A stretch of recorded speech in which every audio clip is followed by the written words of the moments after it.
India മധ്യേഷ്യ Europe രാജ്യങ്ങളുടെ rail കപ്പൽ മാർഗങ്ങളിലൂടെ ബന്ധിപ്പിക്കുകയും ചരക്ക് സേവന കടത്തുന്നത് അല്ലെങ്കിൽ കടത്തുകളും വാണിജ്യ വ്യാപാരങ്ങളും എന്ത് ചെയ്യുക, ശക്തമാക്കുക. ജോധ്പൂർ, ഉദയ്പൂർ ഇതൊക്കെ G20യുടെ വേദികളായ നഗരങ്ങളാണ്. ചിലപ്പോൾ ഇനി അവിടെ നിന്നൊക്കെ ചോദ്യം വന്നാലോ. ഹായ്, എല്ലാവർക്കും നമസ്കാരം. പുതിയൊരു വീഡിയോയിലേക്ക് സ്വാഗതം.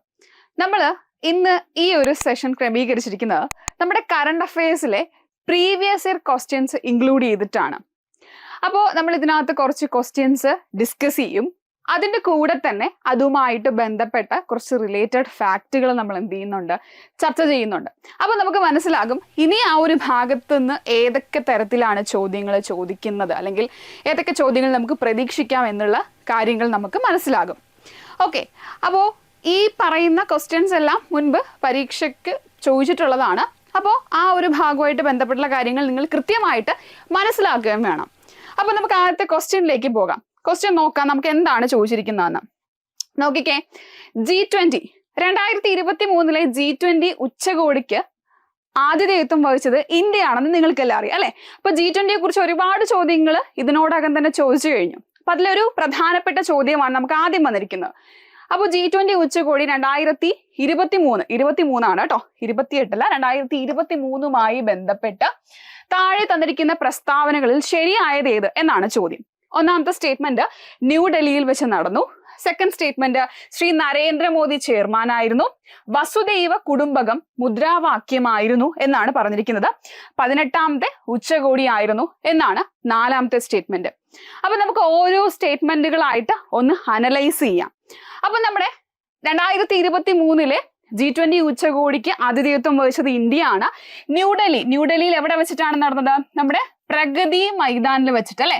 പ്രഗതി മൈതാനത്ത് വെച്ചിട്ടാണ് നമ്മുടെ 2023 G20 ഉച്ചകോടി നടന്നിട്ടുണ്ടായിരുന്നത്. അപ്പൊ അത് കറക്റ്റ് സ്റ്റേറ്റ്മെന്റ് ആണ്. ഇനി ഇന്ത്യ ആതിഥേയത്വം വഹിക്കുമ്പോൾ ഇന്ത്യ റെപ്രസെന്റ് ചെയ്യുന്നത് ആരായിരിക്കും? നമ്മുടെ പ്രൈം മിനിസ്റ്റർ നരേന്ദ്രമോദി അല്ലെ. അപ്പൊ നരേന്ദ്രമോദി ആയിരുന്നു അതിന്റെ ചെയർമാൻ ആയിരുന്നത്. ഓക്കെ, ഇനി വസുദൈവ കുടുംബകം. ഓക്കെ, വസുദൈവ കുടുംബകം ഇതായിരുന്നില്ലേ നമ്മുടെ മോട്ടോ എന്ന് പറയുന്നത്.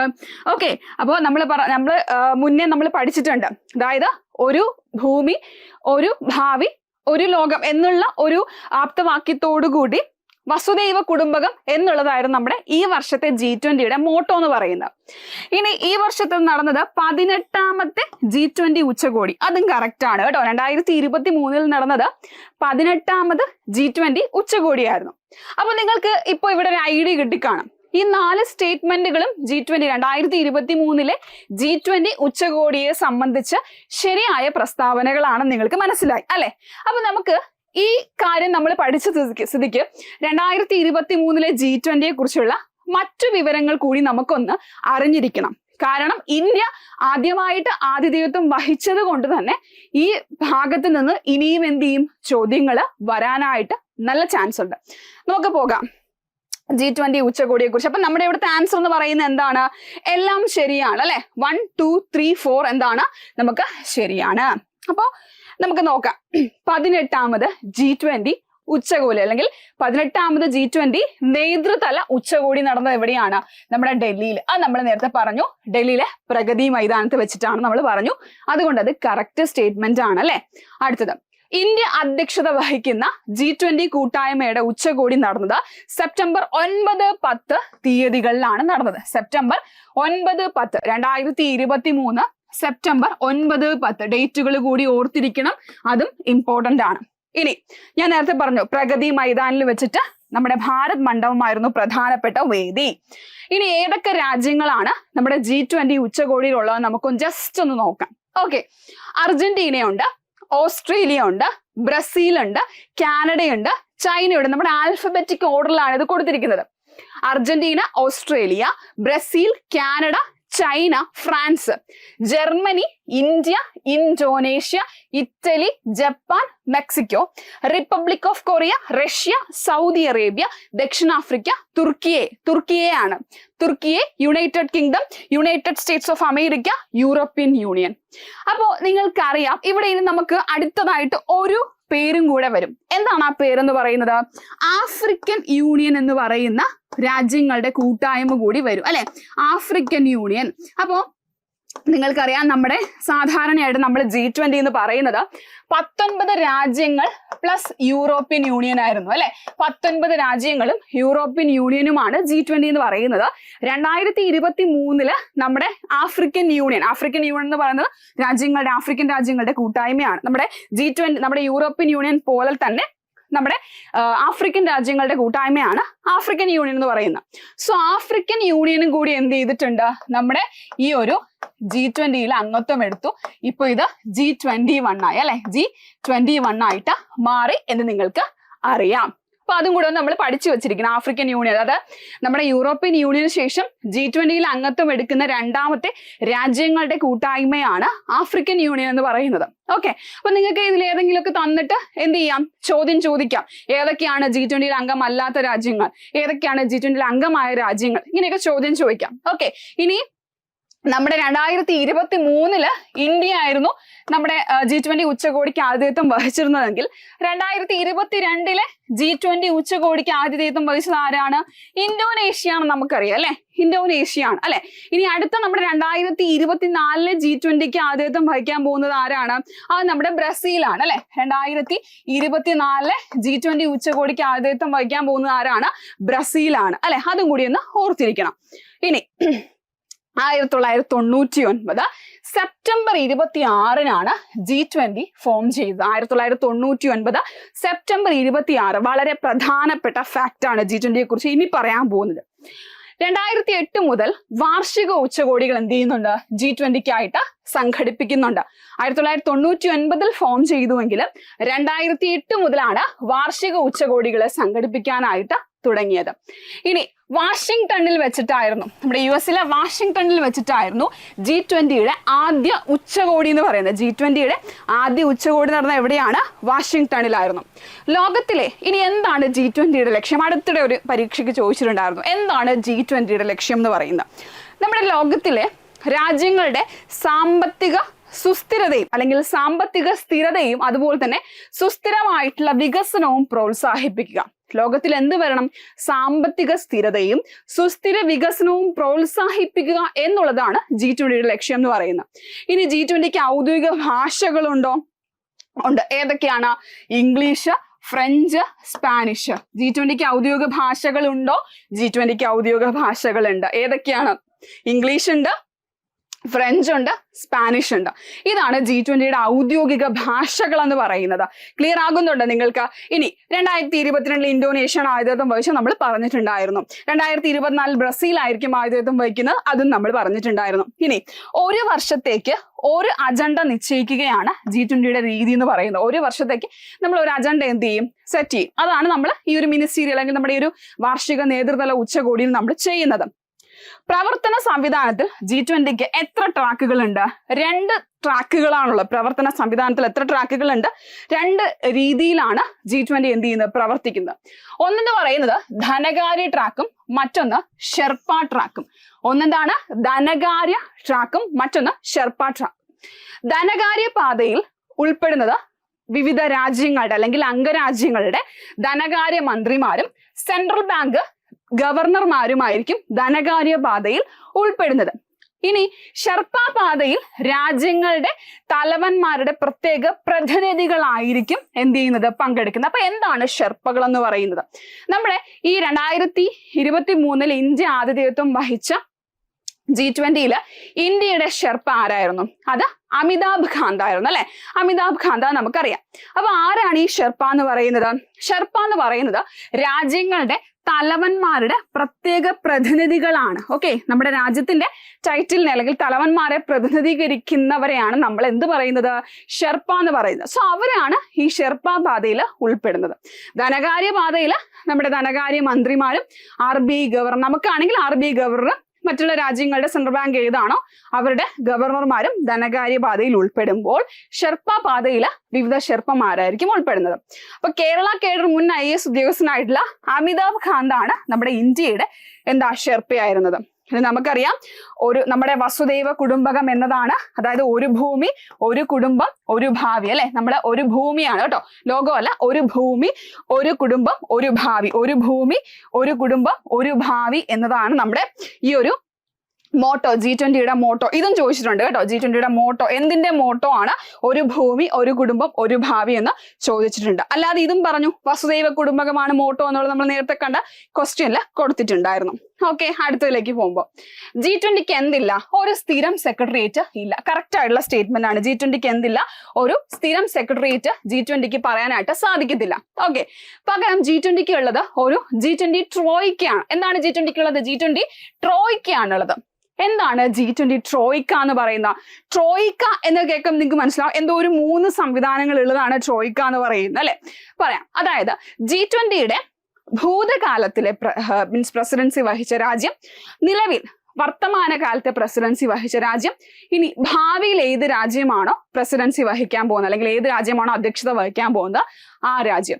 ഈ 3 രാജ്യങ്ങളുമാണ് G20 ട്രോയ്ക്കയിലുള്ളത്. കുറച്ചുകൂടി സിമ്പിൾ ആയിട്ട് നിങ്ങൾക്ക് പറഞ്ഞിടുമ്പോൾ മനസ്സിലാവും. 2022 G20 ഉച്ചകോടിക്ക് ആതിഥേയത്വം വഹിച്ചത് ആരാണ്? ഇന്തോനേഷ്യയാണ് അല്ലെ. 2023 നമ്മുടെ ഇന്ത്യയാണ് ആതിഥേയത്വം വഹിച്ചത്. 2024 ഇനി അത് ആരായിട്ട് മാറും? ബ്രസീലായിട്ട് മാറും. നമുക്കറിയാം അല്ലെ, ബ്രസീൽ. അപ്പോ ഈ 3 രാജ്യങ്ങളും കൂടെ ഉൾപ്പെടുന്നതാണ് G20 ട്രോയ്ക്ക എന്ന് പറയുന്നത്. G20 ട്രോയ്ക്ക എന്ന് പറയുന്നത് മനസ്സിലായോ? അതായത് കഴിഞ്ഞ വർഷത്തെ അധ്യക്ഷത വഹിച്ച രാജ്യം, ഈ വർഷം അധ്യക്ഷത വഹിച്ച രാജ്യം, അടുത്ത വരാനിരിക്കുന്ന വർഷത്തിൽ അധ്യക്ഷത വഹിക്കാൻ പോകുന്ന രാജ്യം, ഈ 3 രാജ്യങ്ങളും കൂടി ഉൾപ്പെടുന്നതാണ് G20 ട്രോയ്ക്ക എന്ന് പറയുന്നത്. അപ്പൊ നിലവില് നമ്മുടെ G20 ട്രോയ്ക്കയിലുള്ളത് ഇന്തോനേഷ്യ, ഇന്ത്യ, ബ്രസീൽ എന്നീ രാജ്യങ്ങളാണ് G20 ട്രോയ്ക്കയില് ഉള്ളത്. ഓക്കെ, ക്ലിയർ ആണെന്ന് വിചാരിക്കുന്നു. അടുത്തതിലേക്ക്, G20 ഉച്ചകോടിക്ക് എത്തുന്ന പ്രതിനിധികൾക്ക് ഭഗവത്ഗീതയിൽ നിന്ന് ഉപദേശങ്ങൾ സ്വീകരിക്കുന്നതിനായിട്ട് ഒരുക്കിയിരുന്ന ആർട്ടിഫിഷ്യൽ ഇന്റലിജൻസ് സംവിധാനമാണ് ഗീത എന്ന് പറയുന്നത്. അപ്പൊ നമ്മുടെ ഇന്ത്യയിൽ G20ക്കായിട്ട് വിവിധ രാജ്യങ്ങളിലെ തലവന്മാരും അവരുടെ പ്രതിനിധികളും ഒക്കെ എത്തിയിട്ടുണ്ടായിരുന്നു. സോ അങ്ങനെ എത്തുന്നവർക്ക് വിവിധ കാര്യങ്ങളിൽ ഉപദേശം സ്വീകരിക്കുന്നതിനായിട്ട് നമ്മളൊരു AI സംവിധാനം, അതായത് ഈ നമ്മുടെ ഭഗവത്ഗീതയില് കൃഷ്ണന്റെ ഒരു അവതാർ എങ്ങനെ ക്രമീകരിച്ചിട്ട് ആ കൃഷ്ണന്റെ അവതാറിൽ നിന്ന് ഉപദേശങ്ങൾ നൽകുന്ന രീതിയിൽ ഗീത എന്ന് പറയുന്ന ഒരു സെറ്റപ്പ് എന്ത് ചെയ്തിട്ടുണ്ടായിരുന്നു? നമ്മൾ ക്രിയേറ്റ് ചെയ്തിട്ടുണ്ടായിരുന്നു. അതുപോലെ തന്നെ G20 ഉച്ചകോടിക്കായിട്ട് നമ്മളൊരു മൊബൈൽ ആപ്ലിക്കേഷൻ പുറത്തിറക്കിയിട്ടുണ്ടായിരുന്നു. എന്താണ് ആപ്ലിക്കേഷന്റെ പേര്? നമ്മുടെ G20 ആപ്പ് എന്ന് തന്നെയായിരുന്നു അതിന്റെ പേര്. G20 എന്ന് തന്നെയായിരുന്നു ആപ്പിന്റെ പേര്. മറ്റൊരു കാര്യം, G20 ഉച്ചകോടിക്കായിട്ട് മൊബൈൽ ആപ്ലിക്കേഷൻ പുറത്തിറക്കിയ ആദ്യ രാജ്യം ഏതാണെന്ന് ചോദിച്ചാൽ അതും ഇന്ത്യയാണ്. ഓക്കെ, ആ രീതിയിൽ നമുക്ക് പഠിച്ചു വെക്കാം. ആദ്യമായിട്ടാണ് G20ക്കായിട്ട് ഒരു മൊബൈൽ ആപ്ലിക്കേഷൻ പുറത്തിറക്കുന്നത്. അത് ഇന്ത്യയാണ്. ആപ്പിന്റെ പേരും G20 എന്ന് തന്നെയാണ്. ഇനി നമ്മുടെ ഈ ഒരു G20 2023 G20 ഉച്ചകോടിയുടെ ഭാഗമായിട്ട് നമ്മുടെ സാംസ്കാരിക മന്ത്രാലയം പുറത്തിറക്കിയ ഒരു ഓൺലൈൻ പോർട്ടലും അതുപോലെ തന്നെ ഒരു കൈപ്പുസ്തകവും ഉണ്ടായിരുന്നു. ഓൺലൈൻ പോർട്ടലും ഉണ്ട്, അതുപോലെ തന്നെ കൈപ്പുസ്തകവും. രണ്ടിന്റെ പേരും ഭാരത് ജനാധിപത്യത്തിന്റെ മാതാവ് എന്നുള്ളതായിരുന്നു. India mother of democracy, India mother of democracy എന്ന് പറയുന്ന പേരില് ഒരു കൈപ്പുസ്തകവും ഒരു പോർട്ടലും പുറത്തിറക്കി. ഇതെന്താണ്? നമ്മുടെ സിന്ധു സരസ്വതി നാഗരികതയിൽ തുടങ്ങി നമ്മുടെ കഴിഞ്ഞ 7000 വർഷത്തെ ഇന്ത്യയുടെ ജനാധിപത്യ ചരിത്രത്തെ ഉൾക്കൊള്ളിച്ചുകൊണ്ടുള്ള പോർട്ടലും കൈപ്പുസ്തകവുമായിരുന്നു ഭാരത് ജനാധിപത്യത്തിന്റെ മാതാവ് എന്ന് പറയുന്നത്. ഏകദേശം 16 ഭാഷകളിലാണ് നമ്മുടെ ഈ ജനാധിപത്യത്തിന്റെ ആ ഒരു ചരിത്രവും വഴികളും ഒക്കെ എന്ത് ചെയ്തിരിക്കുന്നത്? ഈ പോർട്ടലില് വിവരിച്ചിരിക്കുന്നതെന്ന് ഓർത്തിരിക്കണം. അപ്പോ ഭാരത് ജനാധിപത്യത്തിന്റെ മാതാവ് എന്നുള്ള പോർട്ടൽ. ഓക്കെ, ഇനി നമ്മുടെ 2023 G20 ഉച്ചകോടിക്ക് ചില ആഗോള മുൻഗണനാ മേഖല ഉണ്ട്, പ്രയോറിറ്റി ഫീൽഡുകൾ ഉണ്ട്. 6 പ്രയോറിറ്റി ഫീൽഡുകൾ ഉണ്ട്. അത് ഏതൊക്കെയാണ് നമുക്ക് നോക്കാം. ഒന്ന്, ഹരിത വികസനം, നമ്മുടെ ഗ്രീൻ ഗ്രോത്ത്. ഗ്രീൻ ഗ്രോത്ത് എന്ന് പറയുന്നത് നമ്മുടെ എല്ലാ വർഷത്തെയും ബജറ്റിനകത്തും ഉൾക്കൊള്ളിച്ചിരിക്കുന്ന നമ്മുടെ ഒരു പ്രയോറിറ്റി മേഖലയാണ് ഈ ഗ്രീൻ ഗ്രോത്ത് എന്ന് പറയുന്നത്. കാരണം നമ്മുടെ 2023 ബജറ്റില് 7 മുൻഗണനാ മേഖല, സപ്തഋഷി എന്ന് പറയുന്ന 7 മുൻഗണനാ മേഖലകൾ എന്നൊക്കെ നമ്മൾ മുൻപ് പഠിച്ചിട്ടുണ്ട്. അതിലും ഈ ഒരു ഹരിത വികസനം ഉണ്ടായിരുന്നു. ഓക്കെ, അപ്പൊ ഹരിത വികസനം അതുപോലെ തന്നെ നമ്മുടെ എല്ലാവരെയും ഉൾക്കൊള്ളുന്നതായിട്ടുള്ള, ത്വരിതപ്പെടുത്തിയതും ഉൾക്കൊള്ളുന്നതുമായിട്ടുള്ള വളർച്ചയാണ് രണ്ടാമത്തെ നമ്മുടെ മുൻഗണനാ മേഖല എന്ന് പറയുന്നത്. മൂന്നാമത്തത് 21ാം നൂറ്റാണ്ടിലെ ബഹുമുഖ സ്ഥാപനങ്ങൾ, നമ്മുടെ മൾട്ടി ലെവൽ ഇൻസ്റ്റിറ്റ്യൂഷൻസ് അല്ലെങ്കിൽ മൾട്ടി നാഷണൽ ഇൻസ്റ്റിറ്റ്യൂഷൻസ് ഉണ്ടല്ലോ, അത് 21ാം നൂറ്റാണ്ടിൽ അവ ചെലുത്തുന്ന സ്വാധീനം. അതുപോലെ തന്നെ വുമൺ ലെഡ് ഡെവലപ്മെന്റ്, സ്ത്രീകൾ നയിക്കുന്ന വികസനം. അതുപോലെ തന്നെ നമ്മുടെ ഡിജിറ്റൽ സമ്പദ് വ്യവസ്ഥ, അതായത് ടെക്നോളജിക്കൽ ട്രാൻസ്ഫോർമേഷന് വേണ്ടിയിട്ടുള്ള നമ്മുടെ ഡിജിറ്റൽ സമ്പദ് വ്യവസ്ഥ ഒരുക്കുക.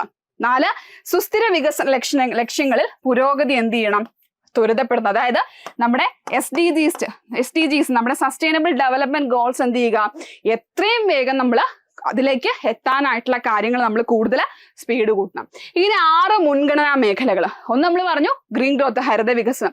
അതിനുശേഷം നമ്മൾ പറഞ്ഞു ഇൻക്ലൂസീവ് ഡെവലപ്മെന്റ്. ഈ ഇൻക്ലൂസീവ് ഡെവലപ്മെന്റും നമ്മുടെ ബജറ്റിനകത്ത് ഉൾപ്പെട്ടിരുന്ന ഒരു ലക്ഷ്യമാണ്. 3 എന്ന് പറയുന്നത് നമ്മുടെ ബഹുമുഖ സ്ഥാപനങ്ങളാണ്. 4 എന്ന് പറയുന്നത് സ്ത്രീകൾ നയിക്കുന്ന വളർച്ച, വുമൺ ലെഡ് ഡെവലപ്മെന്റ്. 5 എന്ന് പറയുന്നത് എന്താണ്, ടെക്നോളജിക്കൽ ട്രാൻസ്ഫോർമേഷൻ, നമ്മുടെ ഡിജിറ്റൽ സമ്പദ് വ്യവസ്ഥ, അതുപോലെ തന്നെ പൊതു അടിസ്ഥാന സൗകര്യങ്ങളുടെ വികസനം. അതായത് ടെക്നോളജിക്കൽ ട്രാൻസ്ഫോർമേഷൻ, നമ്മുടെ പൊതു അടിസ്ഥാന സൗകര്യങ്ങൾ കൂടുതൽ ഡിജിറ്റൽ ആക്കി മാറ്റുക എന്നുള്ളത്. അടുത്തതെന്ന് പറയുന്നത് എന്താണ്, നമ്മുടെ സുസ്ഥിര വികസനത്തിലേക്കുള്ള ലക്ഷ്യങ്ങളിലേക്കുള്ള നമ്മുടെ അച്ചീവ്മെന്റ് എന്ത് ചെയ്യുക, ത്വരിതപ്പെടുത്തുക എന്നുള്ളതാണ് 6ാമത്തെ നമ്മുടെ മുൻഗണനാ മേഖല എന്ന് പറയുന്നത്. ഓക്കെ, ഇനി നമ്മൾ പറഞ്ഞു 19 രാജ്യങ്ങളും യൂറോപ്യൻ യൂണിയനുമാണ് G20 അംഗങ്ങൾ എന്ന് പറയുന്നത്. ഇനി അടുത്തത് നിങ്ങളൊന്ന് ശ്രദ്ധിച്ചു പഠിക്കണം. നമ്മുടെ ലോക മൊത്ത വ്യാപാരത്തിന്റെ 80%, ലോക മൊത്ത വ്യാപാരത്തിന്റെ 80%, രാജ്യാന്തര വാണിജ്യത്തിന്റെ 75%, ആഗോള ജനസംഖ്യയുടെ 2/3, ലോകത്തിലെ മൊത്തം ഭൂവിസ്തൃതിയുടെ 60% നമ്മുടെ ഈ G20 സഖ്യത്തിന്റെ പരിധിയിൽ വരുന്നതാണ്. കാരണം നിങ്ങൾക്കറിയാം ഇന്ന് നിലവിൽ ലോകത്തിലെ ഏറ്റവും കൂടുതൽ ജനസംഖ്യയുള്ള രാജ്യമായിട്ട് ഇന്ത്യ മാറിക്കഴിഞ്ഞു അല്ലെ. ഇന്ത്യ G20 അംഗമാണ്. അതുപോലെ തന്നെ മറ്റൊരു രാജ്യമാണ് ചൈന, ജനസംഖ്യ കൂടുതലുള്ള ചൈന G20 അംഗമാണ്. അപ്പൊ തന്നെ ഏകദേശമൊക്കെ നമ്മുടെ ജനസംഖ്യയുടെ പകുതി എന്ത് ചെയ്തു, ജനസംഖ്യയുടെ ഒരുവിധം ആളുകളും എന്ത് ചെയ്തു, ഒരുവിധം ശതമാനവും G20 കയറി കഴിഞ്ഞു. അപ്പൊ അതുകൊണ്ടാണ് നമ്മുടെ ലോകത്തിലെ മൊത്തം ഭൂവിസ്തൃതിയുടെ 60%, അതുപോലെ തന്നെ 75% ആഗോള ജനസംഖ്യയുടെ നമ്മുടെ ആഗോള ജനസംഖ്യയുടെ 2/3. ഓക്കെ, ആഗോള ജനസംഖ്യയുടെ 2/3 നമ്മുടെ രാജ്യാന്തര വാണിജ്യത്തിന്റെ 75%, ലോക മൊത്ത വ്യാപാരത്തിന്റെ 80%. അപ്പൊ ഇതൊന്നും നിങ്ങൾ നോട്ട് ചെയ്ത് വെച്ചിരിക്കണം. G20 നമ്മുടെ ആഗോള ജനസംഖ്യയുടെ 2/3 G20 ഉണ്ട്. അതുപോലെ തന്നെ ലോകത്തിന്റെ മൊത്തം ഭൂവിസ്തൃതിയുടെ 60% G20 ഉണ്ട്. രാജ്യാന്തര വാണിജ്യത്തിന്റെ 75%, ലോക മൊത്ത വ്യാപാരത്തിന്റെ 80% നമ്മുടെ G20 പരിധിയിലാണ്. ഓക്കെ, ഇനി 1999 സാമ്പത്തിക പ്രതിസന്ധി ഉയർത്തിയ വെല്ലുവിളി മറികടക്കാനാണ് നമ്മളൊരു G20 കൂട്ടായ്മ എന്ത് ചെയ്ത് ഫോം ചെയ്ത് 99 നമുക്കുണ്ടായ സാമ്പത്തിക പ്രതിസന്ധി മറികടക്കുന്നതിനായിട്ട്. ഇനി നമ്മുടെ G20 അധ്യക്ഷത പദവി നമ്മൾ ഇന്ത്യ ഏറ്റെടുത്തതിന് ശേഷം നമ്മളൊരു പുതിയ ലോഗോ ക്രിയേറ്റ് ചെയ്തിട്ടുണ്ടായിരുന്നു. നിങ്ങൾക്ക് ഇത് കാണാൻ സാധിക്കും. ഇതായിരുന്നു ലോഗോ എന്ന് പറയുന്നത്. ദേശീയ പതാകയുടെ നിറങ്ങളാണ് നമ്മുടെ ഈ ലോഗോയിൽ ഉപയോഗിച്ചിരുന്നത്. പ്രപഞ്ചം താമരപ്പൂവിൽ, കണ്ടോ, നമ്മുടെ ഈ പ്രപഞ്ചം എന്ന് പറയുന്നത് ഈ ഒരു താമരപ്പൂവിൽ ഒതുക്കി കണ്ടുള്ള ഒരു ലോഗോ ആയിരുന്നു. ലോഗോ ഒക്കെ കൃത്യമായിട്ട് നോക്കി വെച്ചിരിക്കണം. ഇവിടെ ഏത് കളറൊക്കെ ആണെന്ന് നമ്മൾ പറഞ്ഞു. നമ്മുടെ ദേശീയ പതാകയുടെ കളർ കണ്ടോ, ഗ്രീന്, വൈറ്റ്, അതുപോലെ തന്നെ ഈ ഒരു കുങ്കുമവർണ്ണം, ഇതൊക്കെ ഉൾപ്പെടുത്തിയിട്ടുള്ള ഒരു തീമാണ് നമ്മുടെ ലോഗോയിൽ ഉൾപ്പെടുത്തിയിരുന്നത് കേട്ടോ. അവിടെ ആ ലോഗോക്കകത്ത് എന്തുണ്ട്, നമ്മുടെ മോട്ടോ ഉണ്ട്. ഓക്കെ, വസുദൈവ കുടുംബകം, അതുപോലെ തന്നെ 1 Earth 1 Family 1 Future എന്ന് പറയുന്ന ആ മോട്ടോ ഒക്കെ ഉൾപ്പെടുത്തിക്കൊണ്ടാണ് ലോഗോ സെറ്റ് ചെയ്തിരുന്നത്. അപ്പോ നമ്മുടെ G20 ഉച്ചകോടിയിൽ പഠിക്കാനുള്ള മറ്റൊരു പ്രധാനപ്പെട്ട ഭാഗമാണ് G20 ഉച്ചകോടിയുടെ ഭാഗമായിട്ട് പ്രഖ്യാപിക്കപ്പെട്ട സാമ്പത്തിക ഇടനാഴി അഥവാ എക്കണോമിക് കോറിഡോർ എന്ന് പറയുന്നത്. നമ്മുടെ G20 ഉച്ചകോടിയിൽ പ്രഖ്യാപിച്ച സാമ്പത്തിക ഇടനാഴിയാണ് ഇന്ത്യ മധ്യേഷ്യ യൂറോപ്പ് സാമ്പത്തിക ഇടനാഴി എന്ന് പറയുന്നത്. India Middle East Europe economic corridor. ഇതാണ് നമ്മുടെ G20 ഉച്ചകോടിയിൽ 2023 G20 ഉച്ചകോടിയിൽ പ്രഖ്യാപിക്കപ്പെട്ട സാമ്പത്തിക ഇടനാഴി എന്ന് പറയുന്നത്. ഇന്ത്യ മധ്യേഷ്യ യൂറോപ്പ് സാമ്പത്തിക ഇടനാഴി. ചൈനയും പാകിസ്ഥാനും ചേർന്ന് നടത്താനിരിക്കുന്ന നമ്മുടെ ബെൽറ്റ് ആൻഡ് റോഡ് ഇനിഷ്യേറ്റീവ് ഉണ്ടല്ലോ, ബെൽറ്റ് ആൻഡ് റോഡ് പദ്ധതി, അതിന് ബദലായിട്ടാണ് ഈ ഒരു ഇന്ത്യ മധ്യേഷ്യ യൂറോപ്പ് സാമ്പത്തിക ഇടനാഴി ഫോം ചെയ്തിരിക്കുന്നത് അല്ലെങ്കിൽ രൂപീകരിച്ചിരിക്കുന്നത്. ഓക്കെ, ബെൽറ്റ് ആൻഡ് റോഡ് പദ്ധതിക്ക് ബദലായിട്ട്. ഇനി 2023 സെപ്റ്റംബറിലാണ് പ്രധാനമന്ത്രി നരേന്ദ്രമോദി ഇത് പ്രഖ്യാപിച്ചത്. ഈ ഒരു കോറിഡോറിൽ അല്ലെങ്കിൽ ഇന്ത്യ മധ്യേഷ്യ സാമ്പത്തിക ഇടനാഴിയിൽ ഉൾപ്പെടുത്തിയ അല്ലെങ്കിൽ ഉൾപ്പെട്ടിരിക്കുന്ന രാജ്യങ്ങളുടെ എണ്ണം എത്രയാണെന്ന് ചോദിച്ചാൽ 7 രാജ്യങ്ങളാണ്. എത്ര രാജ്യങ്ങളാണ്? 7 രാജ്യങ്ങളും ഉണ്ട്, യൂറോപ്യൻ യൂണിയനും ഉണ്ട്. നോക്കാം, ഇന്ത്യ ഉണ്ട് അതിനകത്ത്. 2 എന്ന് പറയുന്നത് UAE ഉണ്ട്. 3 എന്ന് പറയുന്നത് സൗദി അറേബ്യ ഉണ്ട്.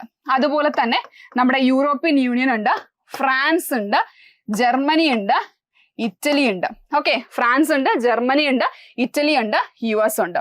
ഓക്കെ, അപ്പൊ 7 രാജ്യങ്ങളായി. ഓക്കെ, ഏതൊക്കെ രാജ്യങ്ങളുണ്ട്?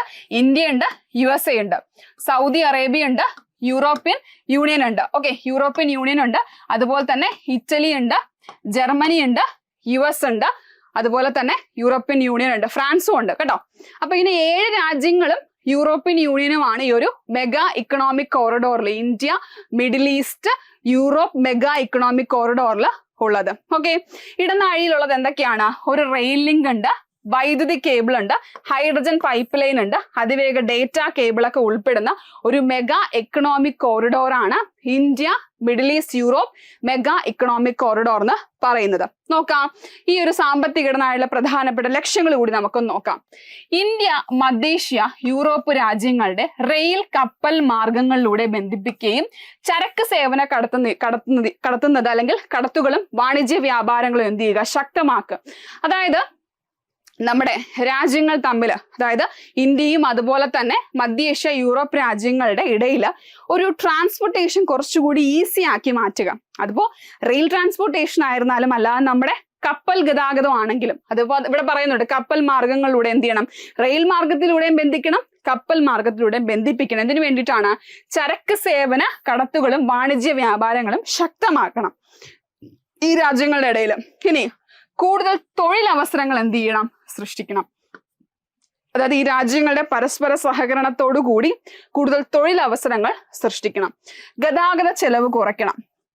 ഇപ്പൊ നമ്മുടെ ഇന്റർനാഷണൽ ട്രേഡിൽ നേരിടുന്ന ഒരു വലിയ പ്രശ്നമാണ് നമ്മുടെ ഈ ഒരു എക്സ്പോർട്ടിങ് എക്സ്പെൻസ്, അല്ലെങ്കിൽ നമ്മൾ ഇങ്ങനെ ചെയ്യുന്ന ഇത് ട്രാൻസ്പോർട്ട് ചെയ്യുമ്പോൾ നമുക്ക് ഉണ്ടാകുന്ന ചെലവെന്ന് പറയുന്നത്, അത് പരമാവധി കുറയ്ക്കണം. അതുപോലെ തന്നെ ഏറ്റവും ലാസ്റ്റ് ഉള്ളതാണെങ്കിലും ഇത് വളരെ പ്രധാനപ്പെട്ടതാണ്. കാരണം നമ്മുടെ രാജ്യം കാർബൺ ന്യൂട്രൽ ആകാനായിട്ടുള്ള പദ്ധതികൾ മുന്നോട്ട് വെക്കുന്ന രാജ്യമാണ് ഇന്ത്യ എന്ന് പറയുന്നത്. സോ അതുകൊണ്ട് തന്നെ കാർബൺ പുറന്തള്ളൽ എന്ത് ചെയ്യണം? ഈ രാജ്യങ്ങളുടെയൊക്കെ സഹായത്തോടു കൂടി മാക്സിമം കാർബൺ പുറന്തള്ളൽ കുറയ്ക്കണം എന്നുള്ളതും ഈ ഇന്ത്യ മധ്യേഷ്യ മെഗാ എക്കണോമിക് കോറിഡോറിന്റെ ലക്ഷ്യമാണെന്ന് ഓർത്തിരിക്കണം. ഇനി മറ്റൊരു ചോദ്യമാണ് G20യോട് ബന്ധപ്പെട്ട ചോദ്യം. 2023 മാർച്ച് 30 G20 ഉച്ചകോടിയുടെ ഷെർപ്പ സമ്മേളനത്തിന് വേദിയായ കേരളത്തിലെ സ്ഥലം ഏതെന്നാണ് ചോദ്യം. ഇതിന്റെ ആൻസർ എന്ന് പറയുന്നത് കുമരകമാണ്. ഷെർപ്പ എന്താണെന്ന് ഞാൻ നിങ്ങൾക്ക് പറഞ്ഞു തന്നിട്ടുണ്ട്. അപ്പൊ നമ്മുടെ ഈ ഷെർപ്പ സമ്മേളനത്തിന് വേദിയായ സ്ഥലം എന്ന് പറയുന്നത് കുമരകമാണ്. നോക്കിക്കേ, അടുത്ത ചോദ്യം, അത് ഏതൊക്കെ സ്ഥലങ്ങളാണ് നമ്മുടെ G20 ഉച്ചകോടിക്ക് വേദിയായെന്ന് നിങ്ങൾക്ക് ഞാൻ പറഞ്ഞുതരാം. അതിനു മുൻപ് നോക്കിക്കേ, മറ്റൊരു ചോദ്യം, വേദികൾ, G20 വേദികളുമായിട്ട് ബന്ധപ്പെട്ട് താഴെ തന്നിരിക്കുന്നവയിൽ നമ്മുടെ G20 ഉച്ചകോടിക്ക് ആതിഥേയത്വം വഹിക്കുന്ന നഗരങ്ങളുടെ പേരുകൾ മാത്രം ഉൾക്കൊള്ളുന്നവ ഏതാണ് എന്നാണ് ചോദ്യം. കുമരകം, കൊച്ചി, കോഴിക്കോട്, തിരുവനന്തപുരം. കുമരകം, കൊച്ചി, കോഴിക്കോട്, തിരുവനന്തപുരം. നിങ്ങൾ ഇനി പഠിക്കുമ്പോൾ നിങ്ങൾക്ക് ഞാൻ പറഞ്ഞുതരും. കുമരകം നമ്മുടെ G20 ഉച്ചകോടിയുടെ ഷെർപ്പ മീറ്റിങ്ങിന് വേദിയായത് കുമരകമാണ്. കൊച്ചിയും തിരുവനന്തപുരവും ഒക്കെ വേദിയാണ് നമ്മൾ മുന്നേ എന്ത് ചെയ്തിട്ടുണ്ടായിരുന്നു? കേട്ടിട്ടുണ്ടായിരുന്നു. എന്നാൽ കോഴിക്കോട് ഇതില് ഉൾപ്പെടുന്നതല്ല. ഓക്കെ, അപ്പൊ ആ ഒരു ആൻസർ നമുക്ക് എന്ത് ചെയ്യാം? അത് എലിമിനേറ്റ് ചെയ്ത് കളയാം. അതല്ല, കോഴിക്കോടില്ല. ഇവിടെ കൊൽക്കത്ത, മുംബൈ, കുമരകം, കൊച്ചിയും തന്നിട്ടുണ്ട്. അടുത്തത് കുമരകം, കോഴിക്കോട്, ട്രിച്ചി, ഗോവ. കോഴിക്കോടില്ല എന്ന് അറിയാന്നുള്ളവർക്ക് എന്ത് ചെയ്യാം? ഇതും 3ഉം വരുന്നതിന് ഐസായിട്ട് എന്ത് ചെയ്യാം? നമുക്ക് എലിമിനേറ്റ് ചെയ്ത് കളയാം കേട്ടോ. ഇത് 3 ഓൺലി ആണ്. ഇത് 3 ഓൺലി ആണ്. സെക്കൻഡ് ബി എന്ന് പറഞ്ഞാൽ 3 ഓൺലി ആണ്. അപ്പോൾ നമുക്ക് 3 ഓൺലി ഇതും കൂടി അങ്ങ് എടുത്ത് കളഞ്ഞു കഴിയുമ്പോൾ നമ്മുടെ ആൻസറിലേക്ക് വരും. ആൻസർ എന്ന് പറയുന്ന ഓപ്ഷൻ ഡി ആണ്. കോഴിക്കോട് ഇല്ല എന്ന് മാത്രം കാണുമ്പോൾ നമുക്ക് തോന്നും, അയ്യോ എന്തൊരു ചോദ്യമാ ഇത്, നമുക്ക് എല്ലാ വെന്യൂസും നമ്മൾ പഠിക്കണോ G20യുടെ തോന്നും. പക്ഷെ ചോദ്യം വളരെ സിമ്പിൾ ആയിട്ട്, അതായത് നമുക്ക് കുമരകം ഉണ്ടെന്ന് നമ്മൾ ആദ്യമേ പഠിക്കുന്നുണ്ട്. അതുപോലെ തന്നെ കൊച്ചിയും തിരുവനന്തപുരവും ആദ്യമേ പറയുന്നുണ്ട്. G20ക്ക് തിരുവനന്തപുരത്തിന്റെ പേരൊക്കെ G20 പ്രസിഡൻസിന്റെ ഏറ്റെടുത്ത സമയം മുതലേ കേൾക്കുന്ന പേരാണ് തിരുവനന്തപുരം വേദിയാകുമെന്ന്. അതുപോലെ തന്നെ കൊച്ചിയും നമ്മൾ കേൾക്കുന്നുണ്ടായിരുന്നു. എന്നാൽ കോഴിക്കോടിന്റെ പേര് നമ്മൾ അങ്ങനെ G20യിൽ കേൾക്കുന്നില്ലായിരുന്നു അല്ലെ. അപ്പൊ കോഴിക്കോട് ഇല്ലാന്ന് അറിയാവുന്ന ഒരു കുട്ടിക്ക് നൈസായിട്ട് എന്ത് ചെയ്യാം? ആൻസറിലേക്ക് വരാവുന്നതാണ്. ഇനി നമുക്ക് മറ്റു ചില കാര്യങ്ങളും കൂടെ നമ്മൾ എന്തായാലും പഠിക്കണമല്ലോ. വേദികളെ കുറിച്ച് ചോദ്യം വരുമ്പോൾ നമ്മൾ അറിഞ്ഞിരിക്കണോ അല്ലെ, അത് നമ്മുടെ കടമയും കൂടിയാണ്. നോക്കാം, നമ്മുടെ ഈ G20യുടെ ഹെൽത്ത് വർക്കിംഗ് മീറ്റിംഗ് നടന്ന എവിടെ വെച്ചിട്ടാണ്? തിരുവനന്തപുരത്ത് വെച്ചിട്ടാണ്. ഹെൽത്ത് വർക്കിംഗ് മീറ്റിംഗ് നടന്നത് തിരുവനന്തപുരത്ത് വെച്ചിട്ടാണ്. അതുപോലെ തന്നെ നമ്മുടെ വിദ്യാഭ്യാസ സമ്മേളനം നടന്നത് നമ്മുടെ മഹാബലിപുരം അഥവാ മാമല്ലപുരത്ത് വെച്ചിട്ടാണ്. നിങ്ങൾക്ക് അറിയാമല്ലോ, നമ്മുടെ കഴിഞ്ഞ വർഷത്തെ ഇന്ത്യയില് താജ്മഹലിനെ മറികടന്ന് ഏറ്റവും കൂടുതൽ ആളുകൾ സന്ദർശിച്ച ഒരു സ്ഥലമാണ് മഹാബലിപുരം അഥവാ മാമല്ലപുരം എന്ന് പറയുന്നത്. തമിഴ്നാട്ടിലെ ഈ മഹാബലിപുരത്ത് വെച്ചിട്ടാണ് നമ്മുടെ വിദ്യാഭ്യാസ സമ്മേളനം നടന്നിട്ടുണ്ടായിരുന്നത്. ഇനി finance tracking framework group meeting നടന്ന എവിടെയാണെന്ന് ചോദിച്ചാൽ അത് കൊച്ചിയിലാണ്. കൊച്ചിയില് finance tracking third framework group meeting ആണ്, വർക്കിംഗ് ഗ്രൂപ്പ് മീറ്റിംഗ് ആണ് നടന്നത്. ഇനി എൻഗേജ്മെന്റ് ഗ്രൂപ്പിൻ മീറ്റിംഗ് എവിടെയാണ് നടന്നതെന്ന് ചോദിച്ചാൽ ലേയിൽ വെച്ചിട്ടാണ്, നമ്മുടെ ലഡാക്കിലെ ലേയിൽ വെച്ചിട്ടാണ് നമ്മുടെ G20യുടെ എൻഗേജ്മെന്റ് ഗ്രൂപ്പിന്റെ മീറ്റിംഗ് നടന്നിട്ടുണ്ടായിരുന്നത്. ഇനി ട്രാൻസിഷൻസ് വർക്കിംഗ് ഗ്രൂപ്പ് യോഗം നടന്നത് എവിടെ വെച്ചാണെന്ന് ചോദിച്ചു കഴിഞ്ഞാൽ അത് ഗോവയെ വെച്ചിട്ടായിരുന്നു ട്രാൻസിഷൻസ് വർക്കിംഗ് ഗ്രൂപ്പ് മീറ്റിംഗ് നടന്നിട്ടുണ്ടായിരുന്നത്. ഷെർപ്പ മീറ്റിംഗ് നിങ്ങൾക്കറിയാം കുമരകത്ത് വെച്ചിട്ടാണ് നടന്നിട്ടുണ്ടായിരുന്നത്. അടുത്തത് G20 രാഷ്ട്രങ്ങളുടെ ഇന്റർഫെയ്ത്ത് ഉച്ചകോടിക്ക് വേദിയായത് പുനെയാണ് കേട്ടോ. പുനെയിൽ വെച്ചിട്ടാണ് ഇന്റർഫെയ്ത്ത് ഉച്ചകോടിക്ക് അല്ലെങ്കിൽ ഇന്റർഫെയ്ത്ത് ഉച്ചകോടി നടന്നിട്ടുണ്ടായിരുന്നു. അപ്പൊ ഒന്ന് നോക്കി വെക്കണേ. ഹെൽത്ത് വർക്കിംഗ് മീറ്റിംഗ് നടന്നത് തിരുവനന്തപുരത്ത് വെച്ച്, വിദ്യാഭ്യാസ സമ്മേളനം നടന്നത് മഹാബലിപുരത്ത് വെച്ച്, അതുപോലെ തന്നെ ഫിനാൻസ് ട്രാക്കിംഗ് മീറ്റിംഗ് നടന്ന എവിടെ വെച്ചിട്ടാ? കൊച്ചിയിൽ വെച്ചിട്ടാണ്. ഇനി എൻഗേജ്മെന്റ് ഗ്രൂപ്പിന്റെ മീറ്റിംഗ് നടന്ന എവിടെ വെച്ചാ? ലേയിൽ വെച്ചിട്ടാ.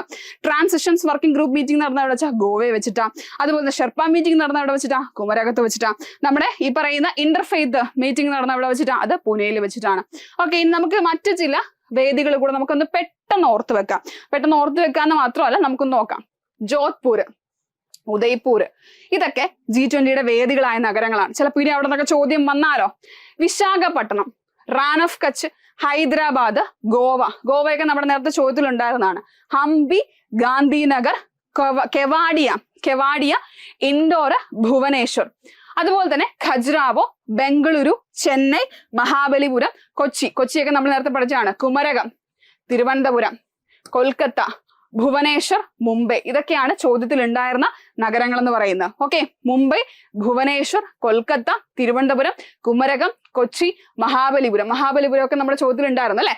ചെന്നൈ, ബംഗളൂരു, ഖജുരാവോ, അതുപോലെ തന്നെ ഭുവനേശ്വർ, ഇൻഡോർ, കെവാഡിയർ, ഗാന്ധിനഗർ, ഹംപി, ഗോവ, ഹൈദരാബാദ്, റാൻ ഓഫ് കച്ച്, വിശാഖപട്ടണം, ഉദയ്പൂർ, ജോധ്പൂർ. ഈ നഗരങ്ങളൊക്കെ നമ്മുടെ 2023 G20 ഉച്ചകോടിക്ക് ആതിഥേയത്വം വഹിച്ച നഗരങ്ങളാണെന്ന് കൂടി പഠിച്ച് വെക്കുക. ഓക്കെ അല്ലേ? ഇത്തരം കാര്യങ്ങൾ അപ്പൊ നമ്മൾ G20 ആയിട്ട് ബന്ധപ്പെട്ടിട്ടുള്ള കാര്യങ്ങളാണ് നമ്മൾ പഠിച്ചത്. നമ്മൾ വേഗം നമ്മൾ നോക്കിയതാണ് അല്ലെ. അപ്പൊ ഇവിടെ നിങ്ങൾ G20യെ കുറിച്ച് ഇത്രയും ചോദ്യങ്ങൾ, കാരണം ഇത്രയും ഫാക്റ്റുകളെങ്കിലും നിങ്ങൾ അറിഞ്ഞിരിക്കണം. കാരണം ഇന്ത്യ ആതിഥേയത്വം വഹിച്ചതാണല്ലോ കേട്ടോ. അപ്പൊ ഇത്രയും ഫാക്റ്റുകളെങ്കിലും നിങ്ങൾ എന്ത് ചെയ്യുക? അറിഞ്ഞിരിക്കുക. അടുത്തത് നമുക്ക് നോക്കാം. അടുത്ത ചോദ്യത്തിലേക്ക് പോകാം. അടുത്ത ചോദ്യം എന്താണെന്ന് നോക്കാം. ഓക്കെ, കാടകലം എന്ന കുട്ടികളുടെ സിനിമ സംവിധാനം ചെയ്തതാര്? കാടകലം. ഈ സിനിമ നിങ്ങൾ മുൻപ് എവിടെയെങ്കിലും കേട്ടിട്ടുണ്ടോ? കേട്ടിട്ടുണ്ട്. എവിടെയാണ് കേട്ടിട്ടുള്ളത്? നമ്മുടെ 52ാം സംസ്ഥാന ചലച്ചിത്ര പുരസ്കാരം നമ്മൾ പഠിച്ചപ്പോ അല്ലെ. 52ാം സംസ്ഥാന ചലച്ചിത്ര പുരസ്കാരം ലഭിച്ചപ്പോ കുട്ടികളുടെ മികച്ച ചിത്രത്തിനുള്ള പുരസ്കാരം ലഭിച്ചത് ഈ കാടകലം എന്ന് പറയുന്ന സിനിമയ്ക്കാണ് നമ്മൾ പഠിച്ചിട്ടുണ്ടായിരുന്നു അല്ലെ.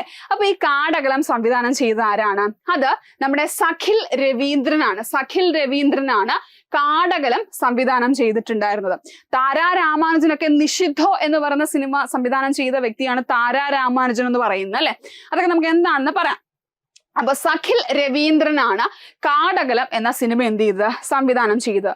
ഇനി 52ാമത് സംസ്ഥാന ചലച്ചിത്ര പുരസ്കാരത്തെ കുറിച്ച് ചോദിച്ചാൽ മറ്റൊരു ചോദ്യം. ഏത് സിനിമയിലെ അഭിനയത്തിനാണ് രേവതിക്ക് ഏറ്റവും നല്ല നടിക്കുള്ള സംസ്ഥാന പുരസ്കാരം ലഭിച്ചത്? ഏത് സിനിമയ്ക്കുള്ള അഭിനയത്തിനാണ്? ഭൂതകാലം എന്ന് പറയുന്ന സിനിമയിലെ അഭിനയത്തിനാണ് രേവതിക്ക് 52ാം സംസ്ഥാന ചലച്ചിത്ര പുരസ്കാരത്തിൽ മികച്ച നടിക്കുള്ള പുരസ്കാരം ലഭിച്ചിട്ടുണ്ടായിരുന്നത്.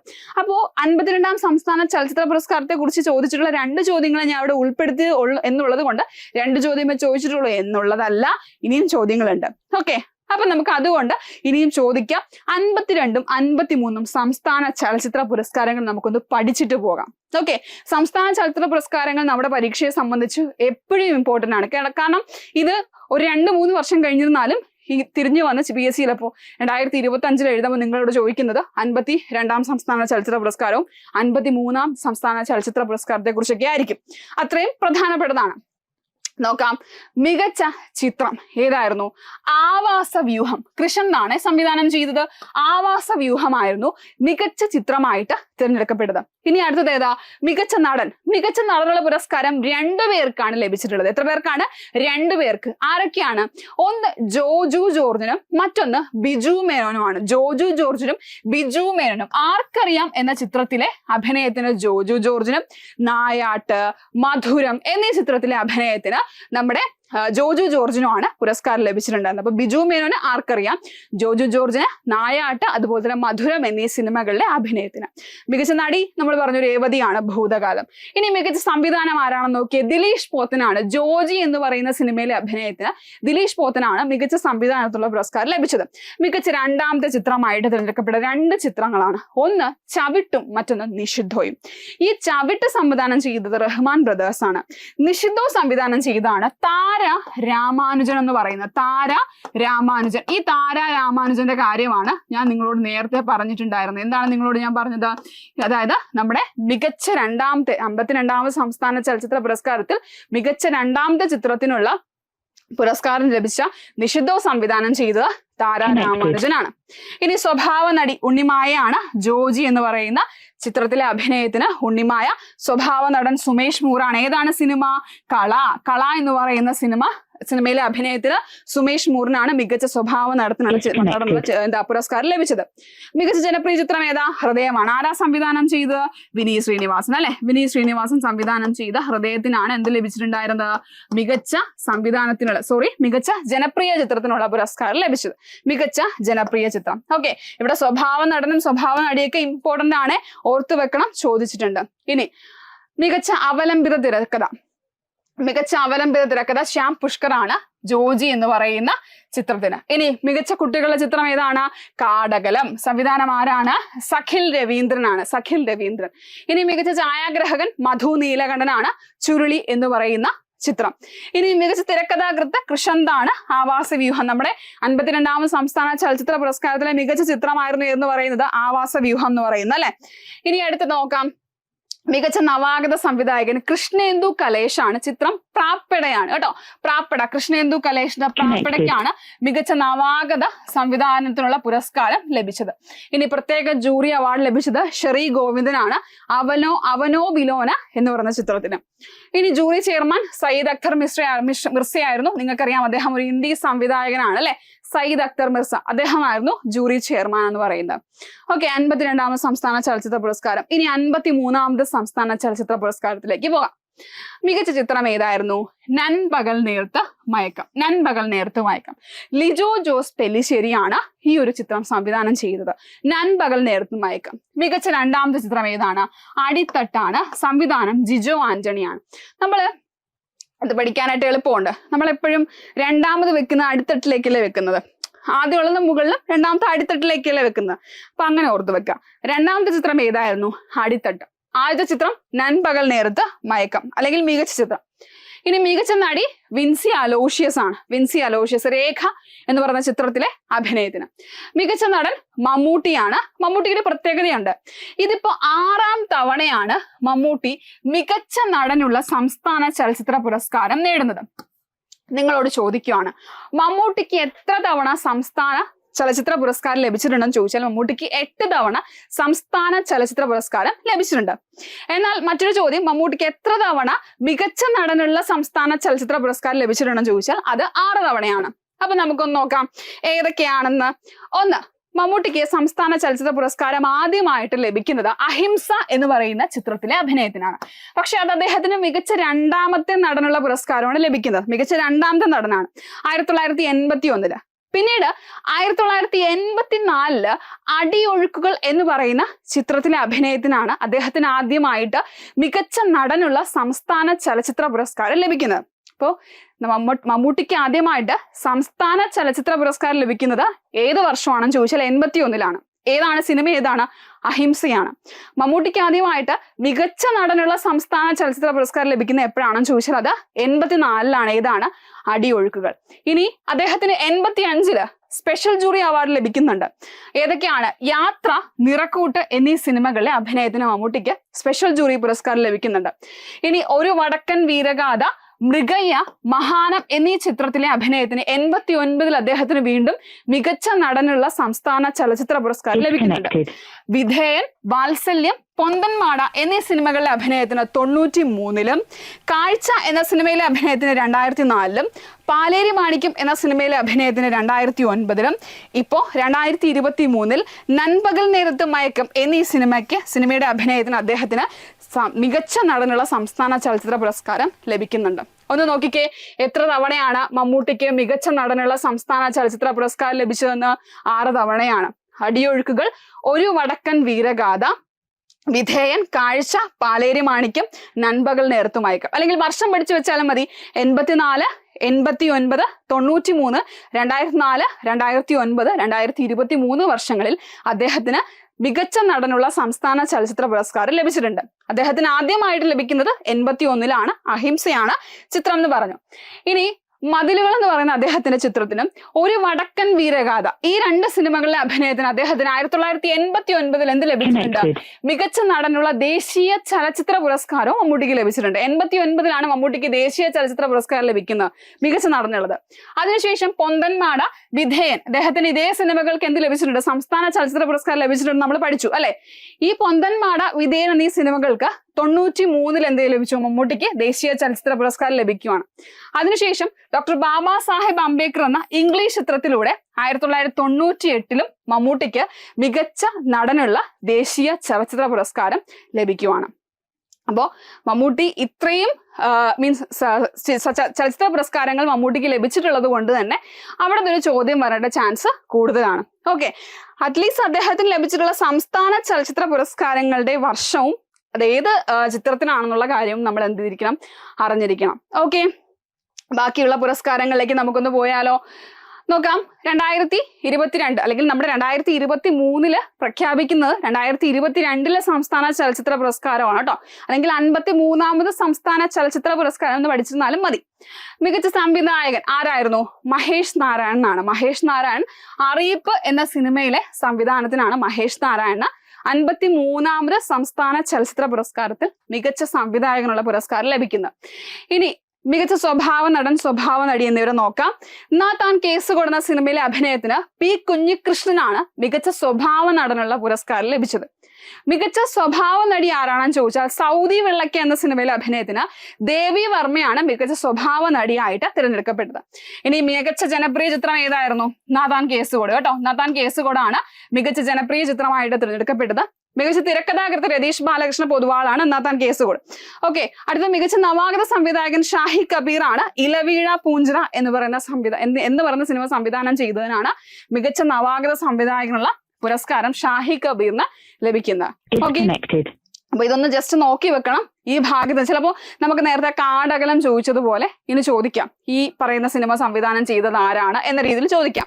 അപ്പൊ നാഥാൻ കേസുകോടിന് ഇവിടെ മികച്ച ജനപ്രിയ ചിത്രമായിട്ട് തിരഞ്ഞെടുക്കപ്പെട്ടു. നാഥാൻ കേസുകോട് സംവിധാനം ചെയ്ത ആരാണ്?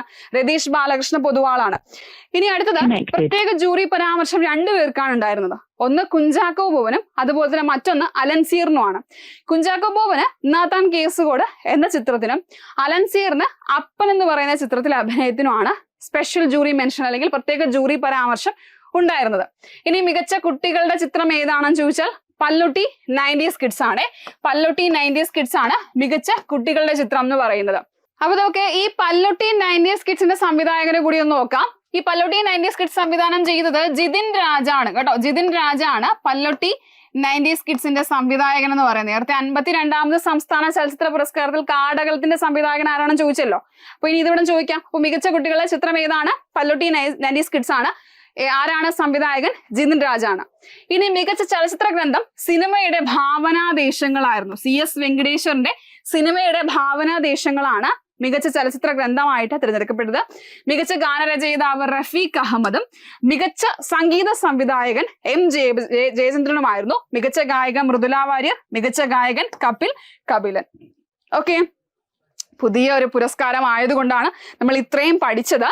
അപ്പോ ഞാൻ എപ്പോഴും നിങ്ങളോട് പറയാറുണ്ട്, സംസ്ഥാന ചലച്ചിത്ര പുരസ്കാരങ്ങൾ പഠിച്ചു വെച്ചാൽ നമുക്ക് അവിടെ നിന്ന് എന്തായാലും നഷ്ടം വരില്ല. 1 മാർക്ക് ഉറപ്പായിട്ട് നമുക്ക് അവിടെ നിന്ന് കിട്ടും.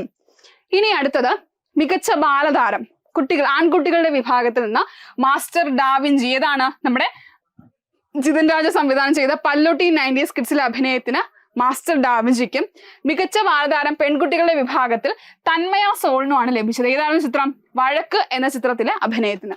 ഇനി ജൂറി ചെയർമാൻ ഗൗതം ഘോഷായിരുന്നു കേട്ടോ. ബംഗാളി സംവിധായകനായിട്ടുള്ള ഗൗതം ഘോഷായിരുന്നു 53ാമത് സംസ്ഥാന ചലച്ചിത്ര പുരസ്കാരത്തിന്റെ ജൂറി ചെയർമാൻ എന്ന് പറയുന്നത്. അപ്പൊ നമ്മള് 52ഉം 53ഉം പഠിച്ചു. അടുത്തത് നമുക്ക് ഏറ്റവും പ്രധാനപ്പെട്ടത്, അതായത് നമുക്ക് ഒരിക്കലും പഠിച്ചു വെച്ചാൽ നമുക്ക് ഒരിക്കലും നഷ്ടമായി പോകാത്ത നമ്മുടെ കറണ്ട് അഫയേഴ്സിലെ ഒരു ഫീൽഡാണ് നൊബേൽ പുരസ്കാരങ്ങൾ എന്ന് പറയുന്നത്, അല്ലെ? അതായത് നമുക്ക് ഇനി വരുന്ന ഏതൊരു പരീക്ഷയിലും ഈ ഒരു ഭാഗത്ത് നിന്ന് ഒരു മാർക്കിനുള്ളത് നമ്മൾ പ്രതീക്ഷിച്ചിട്ട് തന്നെ പോവുക. കാരണം അത്രയും ചോദ്യങ്ങൾ നമുക്ക് ഒക്ടോബറിലാണ്, 2023 ഒക്ടോബറിലാണ് നൊബേൽ പുരസ്കാരം പ്രഖ്യാപിക്കുന്നത്. അത് കഴിഞ്ഞ് നവംബറിൽ നടന്ന പരീക്ഷയ്ക്ക് എന്ത് ചെയ്യുന്നുണ്ട്? നൊബേൽ പുരസ്കാരത്തിൽ നിന്ന് 3-4 ചോദ്യങ്ങളോളം നവംബർ മാസത്തിൽ നടന്ന പരീക്ഷകൾക്ക് ചോദിച്ചു കഴിഞ്ഞു. അപ്പൊ അത്രയും ഇമ്പോർട്ടന്റ് ആണ് എന്നാണ് അതിനർത്ഥം. അതിൽ നിന്ന് നമുക്ക് ചോദിച്ച ചോദ്യങ്ങൾ നോക്കാം. ഏതു മേഖലയിലെ പഠനവുമായി ബന്ധപ്പെട്ട സംഭാവനയ്ക്കാണ് 2023 ഭൗതിക ശാസ്ത്ര നൊബേൽ പുരസ്കാരം ലഭിച്ചത്? 2023 ഭൗതിക ശാസ്ത്ര നൊബേൽ പുരസ്കാരം, ഫിസിക്സിനുള്ള നൊബേൽ പുരസ്കാരത്തെ കുറിച്ചാണ് ചോദ്യം. നമ്മൾ എപ്പോഴും ക്ലാസ്സിനകത്ത് പറയാറുണ്ട്, നമ്മൾ നൊബേൽ പുരസ്കാരം പഠിക്കുമ്പോൾ പ്രധാനമായിട്ടും നമ്മൾ അറിഞ്ഞിരിക്കേണ്ടത് ആദ്യം ആർക്കാണ് നൊബേൽ പുരസ്കാരം, ഏതാണ് ഫീൽഡ്, ആർക്കാണ് ലഭിച്ചത്, ഇനി അവർക്ക് എന്താണ് അവരുടെ സംഭാവന, ഏത് ഫീൽഡിലേക്കുള്ള സംഭാവനയ്ക്കാണ് അവർക്ക് പുരസ്കാരം ലഭിച്ചത് എന്ന് നമ്മൾ അറിഞ്ഞിരിക്കണം.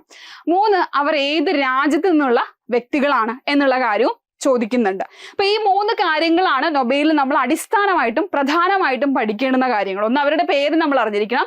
2, അവരുടെ ഫീൽഡ് ഓഫ് സ്റ്റഡി ഏതാണ് നമ്മൾ അറിഞ്ഞിരിക്കണം. 3, അവർ ഏത് രാജ്യത്തു നിന്നുള്ള വ്യക്തികളാണ് നമ്മൾ നിർബന്ധമായിട്ടും അറിഞ്ഞിരിക്കണം. ഈ 3 കാര്യങ്ങളാണ്. അപ്പൊ നോക്കിക്കേ, ഫിസിക്സില് 2023 നൊബേൽ പുരസ്കാരം ലഭിച്ചത് ഇലക്ട്രോൺ ഡൈനാമിക്സ് മേഖലയിലെ, അതായത് നമ്മുടെ മാറ്ററിലെ ഇലക്ട്രോൺ ഡൈനാമിക്സിനെ കുറിച്ചുള്ള പഠനത്തിനാണ് പുരസ്കാരം ലഭിച്ചത്. ആർക്കൊക്കെയാണ് 2023 ഫിസിക്സ് നൊബേൽ ലഭിച്ചത്? പിയറി അഗോസ്തിനി, അമേരിക്കക്കാരനാണ്. ഫെറൻസ് ക്രൗസ്, ആൻലെ ലുലിയർ, ഈ 3 പേർക്കാണ് 2023 നൊബേൽ പുരസ്കാരം ലഭിച്ചത്. നമ്മൾ കോഡൊക്കെ യൂസ് ചെയ്ത് വെച്ച് പഠിച്ച് നിങ്ങൾക്ക് ഓർമ്മയുണ്ടോ? അതായത് നമ്മൾ പറഞ്ഞിട്ടുണ്ടായിരുന്നു, അമേരിക്കൻ പയറ് വെച്ച് ജർമ്മൻ റെഫറൻസിൽ എന്തുണ്ടാക്കി, ഒരു ഇലയുടെ ഉണ്ടാക്കി, സ്വീറ്റ് ആയിട്ടുള്ള ഇലയുടെ ഉണ്ടാക്കി എന്നൊക്കെ നമ്മൾ പഠിച്ചിട്ടുണ്ടായിരുന്നു. നിങ്ങൾക്ക് ഓർമ്മയുണ്ടെന്ന് വിചാരിക്കുന്നു. അപ്പൊ പിയറി അഗോസ്തിനി അമേരിക്കക്കാരനാണ്. ഫെറൻസ് ക്രൗസ് ജർമ്മനി എന്നുള്ള വ്യക്തിയാണ്. ആൻലെ ലുലിയർ സ്വീഡൻ എന്നുള്ള വ്യക്തിയാണ്. ഇവർക്ക് 3 പേർക്കും ഇലക്ട്രോഡുകളുടെ പഠനത്തെ കുറിച്ച്, അല്ലെങ്കിൽ കുറച്ചുകൂടി സ്പെസിഫിക് ആയിട്ട് പറയുവാണെങ്കിൽ ഇലക്ട്രോ ഡൈനാമിക്സ്, അതായത് നമ്മുടെ മാറ്ററിലെ ഇലക്ട്രോ ഡൈനാമിക്സിനെ കുറിച്ചുള്ള, അതിന്റെ റോളിനെ കുറിച്ചുള്ള പഠനത്തിനാണ് ഫിസിക്സിലെ ഈ വർഷത്തെ നൊബേൽ പുരസ്കാരം ലഭിച്ചത്. ഇനി അടുത്ത ചോദ്യം നോക്കാം. അതിനുമുമ്പ് ഈ ആൻ ലുലിയർ എന്ന് പറയുന്നത് ഭൗതിക ശാസ്ത്ര നൊബേൽ നേടുന്ന 5ാമത്തെ വനിതയാണ് കേട്ടോ. ഭൗതിക ശാസ്ത്ര നൊബേൽ പുരസ്കാരം നേടുന്ന 5ാമത്തെ വനിതയാണ് ആൻ ലുലിയർ എന്ന് പറയുന്നത്. ഓക്കെ, മാത്രമല്ല ആറ്റോസെക്കൻഡ്സ് ഫിസിക്സ് എന്ന പഠന മേഖലയിലെ നിർണായക കാൽവെപ്പാണ് ഈ 3 പേരും നടത്തിയിട്ടുണ്ടായിരുന്നത്. ഓക്കെ, അതും കൂടി ഒന്ന് ഓർത്തിരിക്കുക. ഇനി അടുത്തിലേക്ക് പോകാം. 2023 കെമിസ്ട്രി നൊബേലിനെ കുറിച്ചാണ് ചോദ്യം. രസതന്ത്ര നൊബേൽ സമ്മാനം ലഭിച്ചത് ഏത് മേഖലയിലുള്ള സംഭാവനകൾക്കാണ്? ക്വാണ്ടം ഡോട്ടുകൾ, ഹൈഡ്രജൻ ഇന്ധനം, ഫോട്ടോ ഇലക്ട്രിക് പ്രഭാവം, ഇലക്ട്രോൺ ഡൈനാമിക്സ്. ഏതാണ് ആൻസർ എന്ന് പറയുന്നത്? ക്വാണ്ടം ഡോട്ടുകൾ, അല്ലെ? ക്വാണ്ടം ഡോട്ടുകളെ കുറിച്ചുള്ള പഠനത്തിനാണ് 2023 കെമിസ്ട്രി നൊബേൽ പുരസ്കാരം ആർക്ക് ലഭിച്ചിട്ടുണ്ടായിരുന്നത്? Moungi G Bawendi from USA, Louis E Brus USA, Alexei I Ekimov USA. ഇതും നമ്മൾ കോഡ് യൂസ് ചെയ്ത് പഠിച്ചിട്ടുണ്ടായിരുന്ന കാര്യമാണ്, അല്ലെ? ഇപ്പൊ 2023 കെമിസ്ട്രി നൊബേൽ പുരസ്കാരം ലഭിച്ചതും 3 പേർക്കാണ്, അമേരിക്കയിൽ നിന്നുള്ള 3 പേർക്കാണ്. Moungi G Bawendi, Louis E Brus, അതുപോലെ തന്നെ അലക്സി ഐ എക്കിമോവ്. നമ്മൾ എന്താ പഠിച്ചിട്ടുണ്ടായിരുന്നത്? ക്വാണ്ടം ഡോട്ടുകളുടെ കണ്ടുപിടുത്തത്തിനും അതിന്റെ സങ്കലനത്തിനുമാണ് 2023 രസതന്ത്ര നൊബേൽ പുരസ്കാരം ലഭിച്ചത്. ഏറെ നേരിയ അതിസൂക്ഷ്മ കണങ്ങളെയാണ് നമ്മൾ ക്വാണ്ടം ഡോട്ടുകൾ എന്ന് പറയുന്നത്. അലക്സി എക്കിമോവ് ആണ് 1981 ആദ്യമായിട്ട് ഈ ക്വാണ്ടം ഡോട്ടുകൾ എന്ന് പറയുന്ന ഒരാശയം ശാസ്ത്ര ലോകത്തിന് മുന്നിൽ അവതരിപ്പിക്കുന്നത്.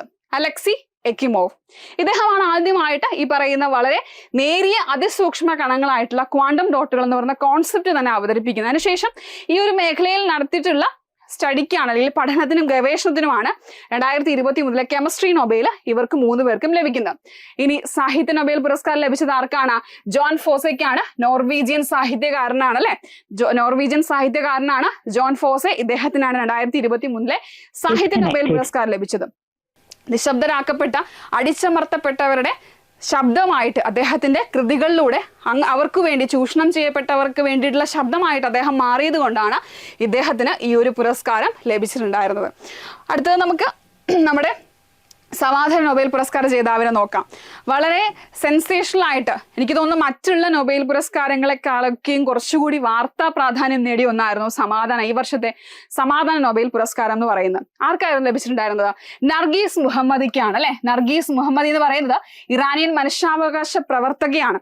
അടുത്തിടെ നർഗീസ് മുഹമ്മദി ഇപ്പോഴും തടവിലാണ് കേട്ടോ.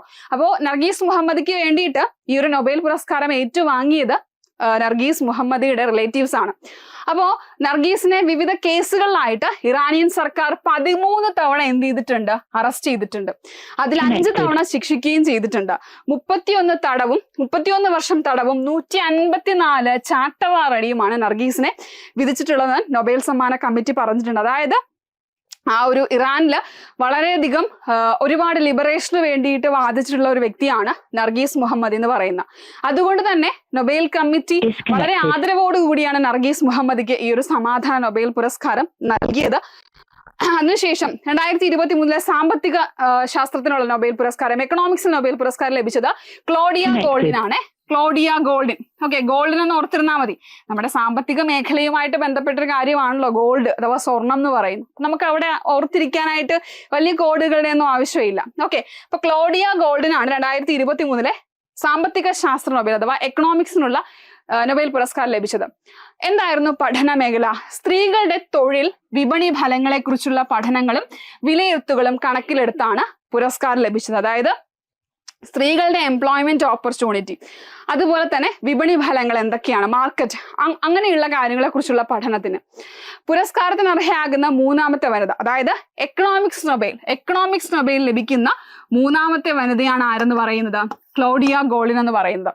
2009 എലനർ ഓസ്റ്റം, 2019 എസ്തർ ഡഫ്ലോ, 2023 ക്ലോഡിയ ഗോൾഡിൻ. ഇവരാണ് എക്കണോമിക്സ് നൊബേൽ പുരസ്കാരം ലഭിച്ചിട്ടുള്ള വനിതകൾ എന്ന് പറയുന്നത്. അപ്പോൾ എന്തായാലും നിങ്ങൾ ഈ നൊബേൽ പുരസ്കാരങ്ങൾ പഠിച്ചിട്ട് അടുത്തൊരു പരീക്ഷയ്ക്ക് നിങ്ങൾ പോകാവൂ. അടുത്തത് സമാധാന നൊബേൽ നേടുന്ന 2ാമത്തെ ഇറാനി വനിതയാണ്. നേരത്തെ ഇവിടെ നമ്മുടെ നർഗീസ് മുഹമ്മദിയെ കുറിച്ച് പറയാനുണ്ടായിരുന്ന പോയിന്റ് ആണ്. അതൊന്നുകൂടി ഇവിടെ പറയുവാണേ. സമാധാന നൊബേൽ നേടുന്ന 2ാമത്തെ ഇറാനി വനിതയാണ് നമ്മുടെ നർഗീസ് മുഹമ്മദ് എന്ന് പറയുന്നത്. ആദ്യത്തെ ഇറാനിയൻ വനിത എന്ന് പറയുന്നത് ഷിറിൻ ഇബാദിയാണ്. 2003 ഷിറിൻ ഇബാദിക്കാണ് ആദ്യമായിട്ട് സമാധാന നൊബേൽ പുരസ്കാരം ലഭിക്കുന്നത്. ഇനി നമ്മുടെ നർഗീസ് മുഹമ്മദിയുടെ പുസ്തകമാണ് ദ വൈറ്റ് ടോർച്ചർ എന്ന് പറയുന്നത് കേട്ടോ. ദി വൈറ്റ് ടോർച്ചർ, അതും കൂടി ഒന്ന് ഓർത്തിരിക്കുക. അപ്പോൾ സമാധാന നൊബേൽ പുരസ്കാരം ലഭിക്കുന്ന 2ാമത്തെ വനിതയാണ് നർഗീസ് മുഹമ്മദി. അടുത്തത് നമ്മുടെ ലാസ്റ്റ് ചോദ്യമാണ്, ഏറ്റവും പ്രധാനപ്പെട്ട ചോദ്യവുമാണ്. ലോക പുരുഷ ഫുട്ബോൾ റാങ്കിങ്ങിൽ 2021 ഓഗസ്റ്റ് മാസത്തിന്റെ അടിസ്ഥാനത്തിൽ ഇന്ത്യയുടെ സ്ഥാനം എത്രയാണ്? ഇന്ത്യയുടെ റാങ്ക് എത്രയാണ്? അപ്പോ വിവിധ റെഗുലർ ആയിട്ടില്ലെങ്കിലും ചിലപ്പോഴൊക്കെ ഓരോ മാസവും ഇങ്ങനെ ഫിഫയുടെ റാങ്കിങ്, പുരുഷ റാങ്കിങ് ഇങ്ങനെ വരാറുണ്ട്. അപ്പോൾ ചില മാസങ്ങളിലൊക്കെ ഇന്ത്യയുടെ റാങ്ക് എന്ത് ചെയ്യാറുണ്ട്? മാറാറുണ്ട്. ചിലപ്പോൾ ഇങ്ങനെ കോൺസ്റ്റന്റ് ആയിട്ട് തന്നെ പോകാറുണ്ട്. അപ്പോ 2021 ഓഗസ്റ്റ് മാസം പുറത്തിറക്കിയ ഫിഫ റാങ്കിങ്ങിൽ ഇന്ത്യയുടെ സ്ഥാനം എന്ന് പറയുന്നത് 105 ആയിരുന്നു. നമുക്കൊന്ന് നോക്കാം. 2021 ഓഗസ്റ്റിൽ 105 ആയിരുന്നു. 2021 സെപ്റ്റംബർ ആയപ്പോൾ അത് 107 ആയി, കുറച്ചുകൂടി താഴ്ന്നു, 107 ആയി. 2021 ഒക്ടോബറിൽ 106 ആയി, കുറച്ചുകൂടി ഒരു സ്റ്റെപ്പ് മുകളിലേക്ക് കയറി. 2021 നവംബർ ആയപ്പോഴേക്കും വീണ്ടും എന്ത് ചെയ്തിട്ടുണ്ട്? ഒരു 2 സ്റ്റെപ്പ് കൂടി എന്ത് ചെയ്തിട്ടുണ്ട്? ഇന്ത്യ റാങ്കിങ്ങിൽ മുകളിലേക്ക് കയറി.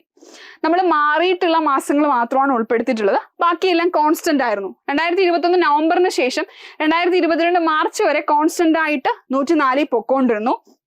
2022 മാർച്ച് ആയപ്പോൾ വീണ്ടും 106ലേക്ക് താഴ്ന്നു.